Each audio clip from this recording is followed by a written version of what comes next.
Meritíssimos e meritíssimas, bem-vindos a mais um vídeo do Toga Voadora. Eu sou o Léo Oliveira e eu tô aqui hoje para fazer a análise do quinto episódio da segunda temporada de The Boys, que foi um bom episódio, mas eu tenho algumas ressalvas, até porque a gente tá chegando na segunda metade da temporada, então ele pode começar a mostrar alguns problemas. Mas, como até agora a série não errou de fato na estrutura, eu ainda continuo acreditando, mesmo esse episódio aqui tendo dado alguns deslizes. Eu separei o episódio por arcos e eu vou comentar os principais acontecimentos e também as teorias do que eu acho que pode vir a acontecer. Então vamos começar justamente pelo principal, que foi o arco do Butcher. Pra mim, a principal virtude da série em relação ao quadrinho é justamente o trabalho emocional. Não que o quadrinho não tenha desenvolvimento de personagem, porque ele tem, especialmente o Leitinho e o Hugh são os melhores nesse ponto, mas vamos focar no Butcher, que eu acho que ele é realmente um problema. Lá na HQ, na versão original, você não tem noção alguma do que ele quer de fato, você não consegue identificar muitas nuances do personagem, e mais do que isso, você não consegue comprar as motivações dele. Por mais que seja uma coisa horrível que aconteceu no passado dele, por mais que você tenha motivos pra odiar os Supers, não tem aquele engajamento, aquela empatia que a gente sente pelo arco dele. Mas mesmo assim é um personagem muito carismático e cativante por outros motivos, que no caso é a imponência que ele tem, mas eu nunca tô de fato envolvido emocionalmente com ele. Já que na série, não que o Karl Urban tenha um excelente desenvolvimento, mas eu acho que o que ele faz com o personagem já tem muito mais profundidade do que a versão original. E especialmente nesse episódio aqui, naquela cena em que ele fala com o Hugh no telefone, que a gente consegue ver um pouco mais das nuances emocionais deles de fato se abrindo pro Hugh e falando que o Hugh é o canarinho dele. E depois lá na frente no episódio a gente entende que esse lance dele com o Hugh tem reflexo com o irmão falecido. Na minha opinião foi um desenvolvimento muito bem feito e eu comprei bastante o arco do personagem. Eu passei a entender muito mais o porquê dele ser tão fechado assim e eu consigo julgar menos as atitudes que ele toma. Todo esse arco dele querer se sacrificar na luta contra o Black Noir, porque tá muito cedo na série pra gente perder um dos grandes protagonistas, mas ainda assim, dentro da cabeça do personagem a gente consegue entender o porquê dele tá fazendo aquilo. Ele acha que a vida dele perdeu sentido porque a Becca não vai voltar pra ele. Já que eu mencionei o Black Noir, destaque pra luta contra ele, começando pela ideia do Leitinho de chamar a atenção da mídia, de colocar ali um suposto vazamento de gás, que assim o corpo de bombeiros e a polícia iam estar ali perto, o que ia impedir o Black Noir de atacar. E depois toda a questão das armadilhas, até partir pro confronto direto com ele, foi uma coisa muito funcional, mas extremamente simples. E eu tô falando simples aqui não como um defeito, assim como um elogio, porque não precisa inventar moda demais pra criar uma boa sequência de ação. Basta saber montar uma situação que deixa a gente minimamente tensos para que assim a ação se desenvolva naturalmente. Eu só não sei se o Black Noir vai ter mesmo aquele arco que todo mundo já sabe dele ser o clone do Homelander. Eu acho que vai ter uma coisa diferente aqui, tem uma vibe um pouco mais bizarra, que eu acho que a série vai conseguir superar esse ponto do Black Noir do quadrinho. Mas enfim, no final do confronto, o Butcher acaba tendo que queimar a principal carta dos caras contra a Vault, que é justamente o conhecimento em torno do filho do Homelander que está sendo mantido escondido às 7 chaves. Se a gente parar pra pensar, é claro que tinham outras formas deles saírem vivos desse confronto, especialmente se eles tivessem levado, por exemplo, a Kimiko, mas ela e o francês tiveram um arco separado, que eu já comento, mas foi interessante a gente ver que os criadores estão pensando justamente nesse jogo de tensão política, porque agora a gente não sabe o que os caras têm que fazer para sair vivos do próximo confronto, já que eles não têm exatamente uma barganha direta para fazer depois desse último acordo com o Edgar. Vai ser bem interessante ver o que eles vão ter que inventar até chegar no derradeiro momento que eles vão partir para soluções mais alternativas. Por enquanto eles estão mantendo a luta contra os Supers de uma forma mais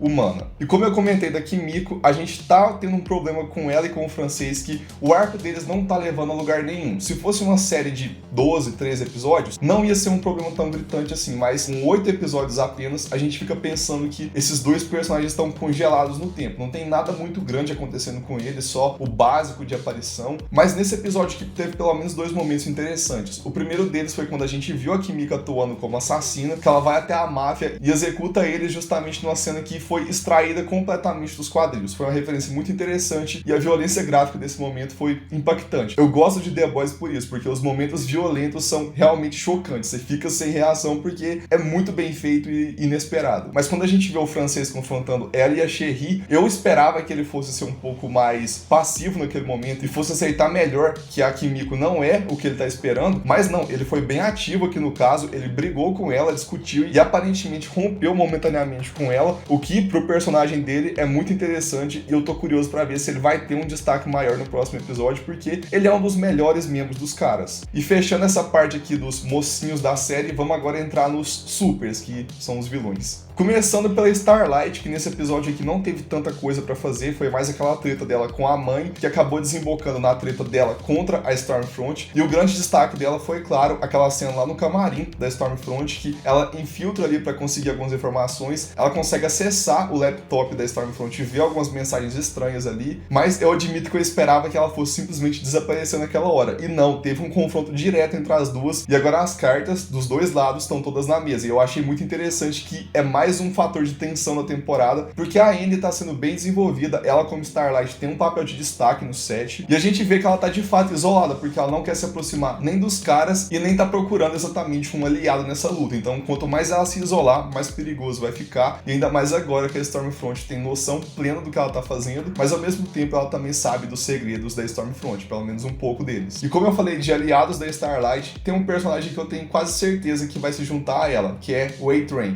Teve algumas pessoas que comentaram no último vídeo que ele não foi demitido do set, mas sim, gente, ele foi demitido oficialmente, mas pro público ele ainda é parte do set, ele tá sendo tirado do foco aos poucos. E é exatamente por esse motivo que existe essa paródia com o Zack Snyder daquele filme que é uma piada com Batman vs Superman. Porque o público não vai aceitar tão bem assim o único herói negro, que a gente sabe pelo menos, porque o Black Noir pode ainda ser o clone do Homelander, o único herói negro da equipe ser expulso porque ele tá com problema de saúde. Isso ia pegar muito mal pra eles, então eles preferem fazer um acordo com o cara e tirar ele aos poucos. É claro que no primeiro momento ele aparenta aceitar, mas no fundo o A-Train não tá nada feliz com isso, e eu tenho quase certeza que pelo fato dele compartilhar segredos com a Annie, é mais fácil dele se aproximar dela para que assim eles consigam juntos comprar uma briga contra a Vault e os outros 7. E potencialmente os dois vão acabar se juntando aos caras, e aí sim eu acho que vai ter um arco interessante entre o A-Train e o Hugh, tendo que se aliar para combater um inimigo maior. A gente sabe que toda a ruína do Hugh, toda a tragédia da vida dele foi causada pelo A-Train, mas eles têm o Homelander para enfrentar, então quanto mais supers do lado deles, melhor. E outra super que eu acho que vai mudar de lado, na verdade já tá mudando de lado, é a Maeve. A gente teve a confirmação aqui de que ela é bissexual e não lésbica, mas teve uma crítica muito interessante nesse ponto aqui, porque a Vault não tá interessada em entender as nuances da sexualidade dela e simplesmente simplificar para que o público compre melhor a imagem. Mas isso é só mais um fator pra Maeve mudar de lado completamente, porque o outro é justamente a Helena, que tá sendo forçada a se expor junto com ela, porque se ela não fizer isso, o Homelander vai acabar matando as duas. E ela também tá procurando um aliado indo justamente no ponto mais fraco da Vault, que é o Profundo. E a gente vê que ele tá cada vez mais imerso nessa loucura da Igreja do Coletivo, desse culto cientologista, e de fato ele agora é o garoto propaganda, ele tá fazendo vários vídeos de anúncio, inclusive tá participando de eventos, e quando a Maeve vai se encontrar com ele pra sorrateiramente trazer ele pro lado dela, a gente vê que ele tá desesperadamente buscando voltar pro set e não de fato tendo uma fé nessa coisa toda do culto, o que eu acho que nem os líderes do culto têm essa fé também. E o ator do Profundo é muito bom fazendo esse papel de personagem burro. O jeito que ele é burro é especial, assim, eu acho que tem que ser um ator muito bom pra conseguir entregar isso sem ficar caricato demais. E o Profundo da série é 1000 vezes melhor que o da HQ. E bom, já que eu falei do culto, é hora de falar dele justamente na hora que eu tô falando da Stormfront. Teve uma cena muito peculiar dela conversando com o A-Train, em que ele tá comentando ali esses vídeos ridículos que o Profundo tá fazendo pra Igreja do Coletivo, e ela deixa escapar que ela já fez parte dessa igreja, só que ela abandonou quando eles começaram a aceitar pessoas inferiores. Então já fica bem evidente aí que essa questão do racismo dela, do preconceito, tá muito em alta, e mais importante que isso, confirmou aquela teoria que eu soltei no primeiro vídeo, de que ela e a Igreja do Coletivo têm uma ligação. Então a primeira prova de que a Igreja do Coletivo também tem intenções ocultas ali que rimam com o supremacismo é essa, da Stormfront ter uma ligação com eles. Mas uma outra referência muito interessante a esse fato, que inclusive foi a Lu que me apontou isso, vou deixar o arroba dela aqui, é que aquela esposa que foi escolhida pro Profundo tem um sobrenome de ascendência alemã, ou seja, mais uma prova de que a Igreja do Coletivo tem raízes na Alemanha. Claro que eu não tô falando que toda a Alemanha é nazi, eu tô falando que essa igreja pode ter fugido da Alemanha, porque o Terceiro Reich caiu, chegaram na América e firmaram bases aqui, e aí teve muita gente que comentou recentemente que não faz sentido ter uma igreja supremacista que aceita pessoas de outras etnias, como é o caso do próprio Arqueiro meio águia. Mas aqui vai uma estratégia que eles podem muito bem estar utilizando, que é justamente acolher pessoas de outras minorias para que assim o culto possa passar despercebido. Eles podem se camuflar se eles tiverem um ou outro membro que não seja só um branco supremacista. Assim fica mais fácil de manter as coisas por baixo do pano. E além disso, teve uma outra cena muito peculiar, que foi aquela em que a Stormfront conversa com o Lamparina. E se você está acompanhando os vídeos dos quadrinhos, você sabe que o Lamparina nos quadrinhos morreu e ele foi revivido com o composto V e está sendo mantido como um zumbi lá na base do 7. Mas aqui na série, aparentemente, o acordo que rolou foi outro, ele tá vivo ainda, mas deve ter mudado de identidade para que assim a Vault não tenha mais ligação com ele. E mais importante do que isso, ele foi aliciado pela Stormfront e tá trabalhando com ela naquela instalação médica muito suspeita que já vazou aí, que vai estar no próximo episódio. E ao que tudo indica, ele e a Stormfront estão criando os super terroristas. Ela até comenta que tem um garoto de 17 anos que vai ser submetido a algum tratamento muito bizarro. Ela diz que ele tá se tornando uma coisa superior. E aqui é um momento teoria viajada baseado nos quadrinhos. Eles já deram alguns outros indícios de que o arco de The Boys da Rússia pode estar sendo adaptado aqui de uma forma um pouco diferente. Num resumo bem rápido aqui, tem uma mafiosa lá na Rússia que tá criando um exército de supers para que assim ela possa soltar eles no centro de Moscou, matar todos eles com o método que a Vault ofereceu para ela e assim ela possa posar como a salvadora do seu povo e se tornar uma nova regente da Rússia. Aqui pode estar acontecendo uma coisa mais ou menos parecida com a Stormfront, a Igreja do Coletivo e esse personagem do Lamparina aqui, criando os super terroristas, e ela deve estar de fato mantendo um monte de supers em cativeiro, que é onde vai se passar o próximo episódio, e aí a ideia dela era liberar todos esses vilões pela América, e aí ela ia destruir eles. Em tese ninguém ia saber ao certo como que ela fez isso, mas já foi meio que mostrado na série, justamente na morte da diretora Rainier, explosão de cabeça. Lá no arco da Rússia é exatamente assim que a Vault diz pra mafiosa destruir esses super vilões fake. É justamente com uma variante do composto V que foi usada mais como explosivo do que de fato um aprimoramento genético. Então ela pode estar usando essa variante do composto V em todos os super terroristas, e aí a gente pensa, será que a Kimiko também não tem essa variação? Fica no ar aí, porque a gente não sabe a origem dela ainda. E aí então a ideia dela era liberar todos eles e explodir geral para que assim ela possa posar como uma heroína virtuosa, uma nova líder pro povo e talvez superar até mesmo o Edgar e a Vault. Mas tem um outro fator muito curioso que é justamente a Fresca, aquela bebida bizarra da Igreja do Coletivo, que não teve mais tanto destaque assim que nem teve nos primeiros episódios, mas eu ainda acredito que tem uma função narrativa. Teve muita gente que falou que isso aí foi só uma piada entre os produtores, mas eu acredito que não ia ser tão gratuito assim, porque não é a cara de The Boys fazer isso. Eu acho que pode ser uma espécie de plano B da Stormfront para que, caso a ideia dos super terroristas falhe, ela possa ter um outro tipo de dominação, que é o tipo de coisa que um nazi faria. E foi um método que até apareceu recentemente em outra série da Amazon, que é Hunters, que é uma série muito boa e tem vídeo aqui no canal, que é basicamente você espalhar algum veneno, alguma substância estranha de dominação nos alimentos cotidianos, em bebidas e comidas superprocessadas, que é exatamente o caso da Fresca. Então eu acho que a Stormfront e o seu culto bizarro podem estar espalhando essa variante do composto V explosiva dentro da Fresca e talvez até de outras bebidas, para que assim boa parte da população, em especial os fiéis da Igreja do Coletivo, os fiéis de baixo escalão, estão bebendo isso diariamente, estão se contaminando com esse composto V, e aí quando ela quiser, ela pode explodir a cabeça de geral, ela vai usar todo mundo que foi contaminado com esse composto V variante como refém. É a melhor forma de uma nazi dominar a América. Você tem milhares de reféns nas suas mãos, com um simples botão você consegue acabar com todos eles, e é óbvio que nenhum governante, nenhuma liderança política do país vai deixar isso acontecer. E assim a Stormfront colocaria uma das maiores potências do mundo aos seus pés, simplesmente com a dominação de uma pequena parcela do povo. Eu posso estar viajando? Posso, mas eu acho realmente que esse Fresca tem alguma coisa estranha aí, principalmente alguma coisa envolvendo o composto V. E agora, falando do Homelander, que eu acho que ele foi um problema nesse episódio. A gente teve um desenvolvimento perfeito dele no episódio passado, especialmente pelo final, quando ele mata a sua parte fraca, quando ele confronta ali o Doppelganger. Então naquele momento a gente entende que de fato ele eliminou o resquício de fraqueza e até de humanidade que ele tinha, e a partir de agora ele vai ser totalmente inescrupuloso. Mas chegou aquela cena em que o público tá confrontando ele vai até eles, você espera de fato que ele vai tomar uma postura um pouco mais violenta, e aquele massacre todo não passa de imaginação. Foi uma cena visualmente impactante, mas narrativamente foi inútil, porque foi um artifício barato de roteiro para criar o impacto. Faria muito mais sentido se ele tivesse de fato adotado uma postura um pouco mais rígida na resposta ao público. Claro que não precisava ser aquele massacre todo, talvez ele só atacasse aquele militar específico que estava gritando contra ele, mas faltou uma reação mais concreta dele nesse ponto. Só que ele continuou tendo um desenvolvimento interessante, principalmente pelas reações do ator quando ele tá no limite com o personagem. Aquela cena que ele tá sozinho naquele corredor foi incrível ver as reações dele, a frustração que ele sente. Mas o interessante mesmo do Homelander foi o pacto que ele firmou com a Stormfront. Ele basicamente vendeu a alma dele pra uma nazi, só que ele não sabe disso. E essa parceria dos dois pode render frutos muito, muito maquiavélicos. Vai que daquela relação que eles tiveram no final ali, nasce um filho da Stormfront com o Homelander. É uma ideia a se pensar, porque faz todo sentido ela querer criar uma nova raça que seja superior a tudo. E como fazer isso se não juntando dois supers? Ela pode saber muito bem que o Homelander tem um filho, mas ele ainda é um filho de um super com uma humana. Agora, se ele tiver um filho com ela, ele, o herói mais poderoso da Vault, e ela, talvez a terceira mais poderosa, a criança que pode sair dessa relação vai ser extremamente poderosa e, de fato, a cabeça supremacista dela faria sentido como um ser superior a tudo que existe no mundo hoje em dia.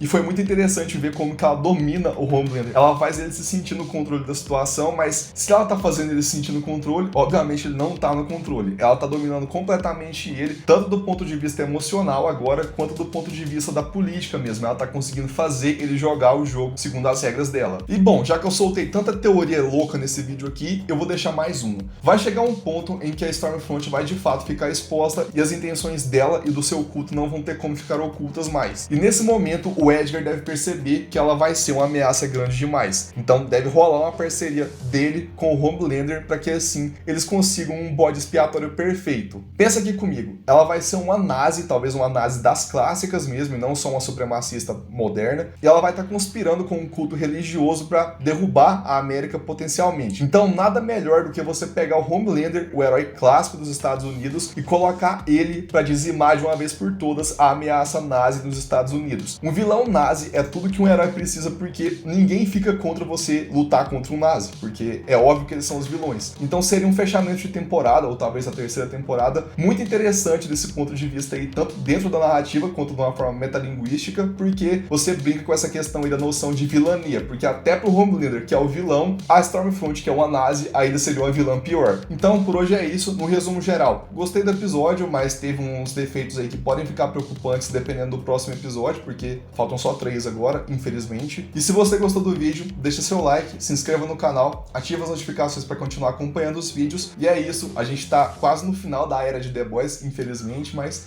é muito bom comentar essa série porque é uma série incrível. Então vejo vocês no próximo vídeo. Tchau!